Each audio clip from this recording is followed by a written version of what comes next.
the Lok Sabha and the Rajya Sabha will begin discussion today on motion of thanks on the President's address to the joint sitting of both houses of the Parliament. Both the Houses of Parliament are joined till 2 p.m. following opposition parties' protests over Hindenburg research report on Adani Group and its reported impact on the Indian stock market and other issues.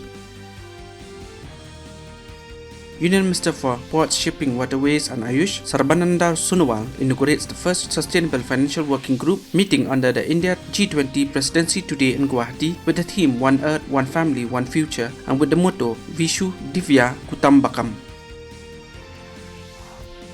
National Security Advisory Ajit Doval met US Secretary of State Antony Blinken yesterday in Washington. Both sides exchanged views on a wide range of global and regional issues of mutual interest.